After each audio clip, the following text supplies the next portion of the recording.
Absalom's conspiracy.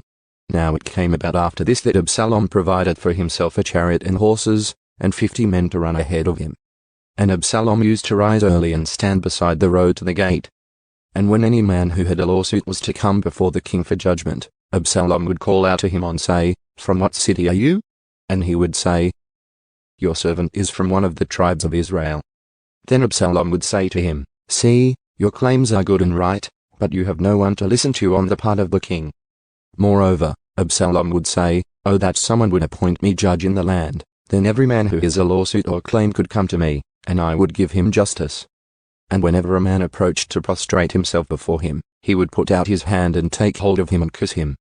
Absalom dealt this way with all Israel who came to the king for judgment. So Absalom stole the hearts of the people of Israel.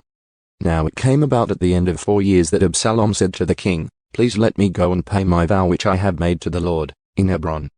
For your servant made a vow while I was living in Aram, saying, If the Lord will indeed bring me back to Jerusalem, then I will serve the Lord." The king said to him, "Go in peace." So he got up and went to Hebron. But Absalom sent spies throughout the tribes of Israel, saying, "As soon as you hear the sound of the trumpet, then you shall say, Absalom is king in Hebron." Then 200 men went with Absalom from Jerusalem, who were invited and went innocently, for they did not know anything. And Absalom sent for Ahithophel the Gilonite, David's counselor, from his city Gil, while he was offering the sacrifices. And the conspiracy was strong, for the people continually increased with Absalom. David flees Jerusalem. Then a messenger came to David, saying, "The hearts of the people of Israel are with Absalom."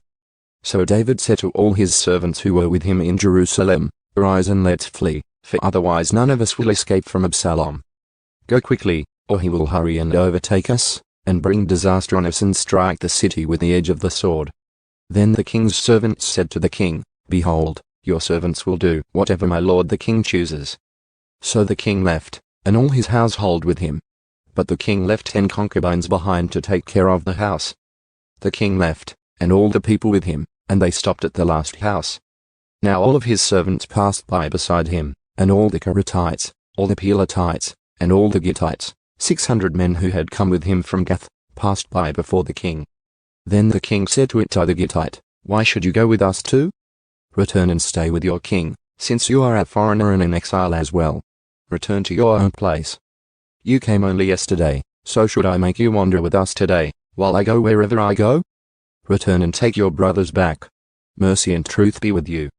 But Ittai answered the king and said, "As the Lord lives, and as my lord the king lives, wherever my lord the king may be, whether for death or for life, there assuredly shall your servant be." Then David said to Ittai, "Go and cross over the brook Kidron." So Ittai the Gittite crossed over with all his men and all the little ones who were with him. While all the country was weeping with a loud voice, all the people were crossing over. The king was also crossing over the brook Kidron, and all the people were crossing over toward the way of the wilderness. Now behold, Zadok also came, and all the Levites with him, carrying the ark of the covenant of God. And they set down the ark of God, and Abiathar came up until all the people had finished crossing over from the city. And the king said to Zadok, "Return the ark of God to the city. If I find favor in the sight of the Lord, then he will bring me back and show me both it and his habitation.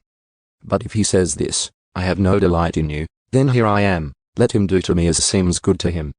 The king also said to Zadok the priest, "Are you not a seer?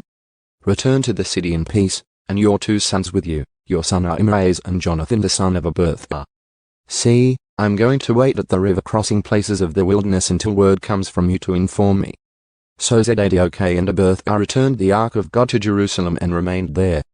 And David was going up the ascent of the Mount of Olives, weeping as he went, and his head was covered, and he was walking barefoot. Then all the people who were with him each covered his own head, and they were going up, weeping as they went. Now someone informed David, saying, "Ahithophel is among the conspirators with Absalom."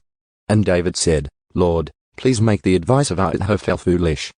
It happened as David was coming to the summit, where God was worshipped, that behold, Hushai the Archite met him with his coat torn, and dust on his head.